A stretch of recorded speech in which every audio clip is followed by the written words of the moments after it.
আল্লামা হাশিম শাহ হুজুরে এটা জিহাদ করে গেছেন এই কাঠের ব্যাপারে। প্রিয় দর্শক, আপনারা দেখতে পাচ্ছেন জনাব ওসমান ভাইয়ের আব্বাজান মরহুম সুলাইমানের জানাজার কিছু মুহূর্ত। এখানে আসলে গুরুত্বপূর্ণ কিছু আলোচনা করা হয়েছে যা খাটিয়া নিয়ে।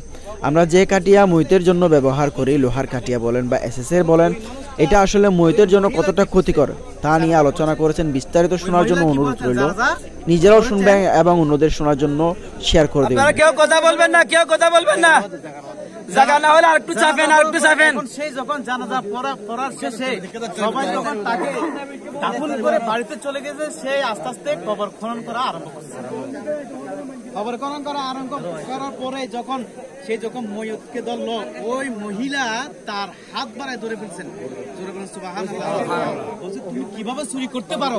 তুমি তো আমার জানাজার নামাজ পড়েছো, তুমি কিভাবে আমার জানাজার নামাজ পড়তে পারো? আমি আল্লাহর কাছে দোয়া করেছি আমার জানাজার মধ্যে যারা উপস্থিত হবে সবাইকে যাতে আল্লাহ ব্যস্ত দান করে। তুমি তো ব্যস্ত মানুষ, তুমি কিভাবে কাফন চুরি করতে পারো?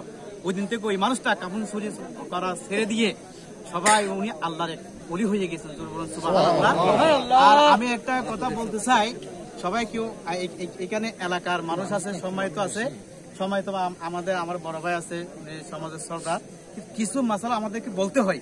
যেমন আমি এই খাটের ব্যাপারে, এই লোহা আগুন, লোহা এবং আগুন মইয়তের জন্য শুভ লক্ষণ নয়। আপনারা যদি সম্ভব হয়, যেহেতু কবরের মধ্যে প্রথম আযাব দিবে যে লোহা দিয়ে, আমরা কিন্তু দুনিয়ার মধ্যে টাকা অবস্থার মধ্যে লোহার নিচে ঢুকাই দিচ্ছি। এটা কিন্তু শরীর সম্মত নয়, মইয়তের জন্য কিন্তু শুভ লক্ষণ নয়। যদি সম্ভব হয় অতি সত্বর আপনারা কাঠটা পরিবর্তন করে ফেলবেন। এটা মইয়তের জন্য কি, এটা আযাব কি হবে? যেহেতু লোহার সংস্পর্শ আসলে, আগুনের সংস্পর্শ আসলে মইয়তের কি হয়? আযাব হয়। আমরা হাদিসে মইয়তের গায়ের উপর যদি একটা ইয়া পরে মাছি বসে, এটাও কি মইয়তের আযাব হয়। তাহলে যে জায়গার মধ্যে একটা মাছি বসলে বা দুলি বায়ু লাগলে আযাব হয়, এইখানে যদি লোহা লাগে কিরকম আযাব হবে? মইয়তের এটা কষ্ট হবে। যদি সম্ভব আপনারা কি অতি সত্বর দ্রুত এটা পরিবর্তন করে ফেলবেন। আর ওইখানে কাপড়ের মধ্যে কাপড় লাগাবেন, প্রয়োজনে কাপড় কবরের মধ্যে ঢেলে দিবেন কাপড়। কিন্তু ওইখানে যে এটা আল্লাহর পক্ষ থেকে আপনাদের কাছে একটা মেহমান যাচ্ছে, যে আমরা যদি দুলার শ্বশুর বাড়িতে যাই কাপড় পরে, আমরা চাই না কাপড়ের মধ্যে একটা দাগ লাগুক। এটা তো আল্লাহর পক্ষ থেকে আমাদের হাত দিয়ে যাচ্ছে, মেহমান যাচ্ছে। আমরা এইখানে এখন আতর দিয়ে আমরা কি করে ফেলি, সব ভরাই ফেলি। এটা দিবেন না, প্রয়োজনে কি দিবেন? কাপড় দিবেন। এবং চোখের মধ্যে সুরমা লাগানো না যায়, ডাইরেক্ট এটা লাগাবেন সুরমালা। এই দুইটা কাজ করে এইগুলোর উপর আমল করবেন। যেগুলো আল্লামা হাশিম শাহ হুজুরে এটা জিহাদ করে গেছেন এই কাঠের ব্যাপারে। নেজামী শাহ হুজুর বড় বড় আলেম যারা আছে এগুলো বলতেছে। আমি বলছি, আমি এই সমাজের মানুষ আছে, আমার নৈতিক দায়িত্ব হচ্ছে বলে দেওয়া। আমি বলে দেব, আপনারা কেউ যদি ভুল ধরবেন না, যদি কেউ যদি ভুল হয় আমাকে ক্ষমা সুন্দর দৃষ্টিতে দেখবেন।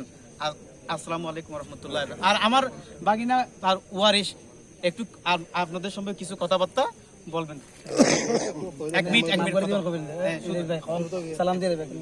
আসসালামু আলাইকুম ওয়া রাহমাতুল্লাহি ওয়া বারাকাতুহু। সম্মানিত এলাকাবাসী, দীর্ঘ কতদিন ধরে আর আব্বা অসুস্থ আছেন, ঠিক আছে না? এটা আর আব্বা সুরাহাল থেকে এই জায়গা বসবাস করছিল, বুঝছেন না? ওনারা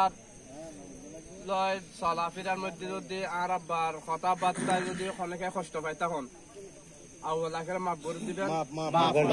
ওনারা বিয়া করে মাফ করে দিন না, মাফ করে দিন না, ওনারা বিয়া করে। আর ওনার যদি আর আব্বার কাছে যদি ওনারা কিছু পায়, তখন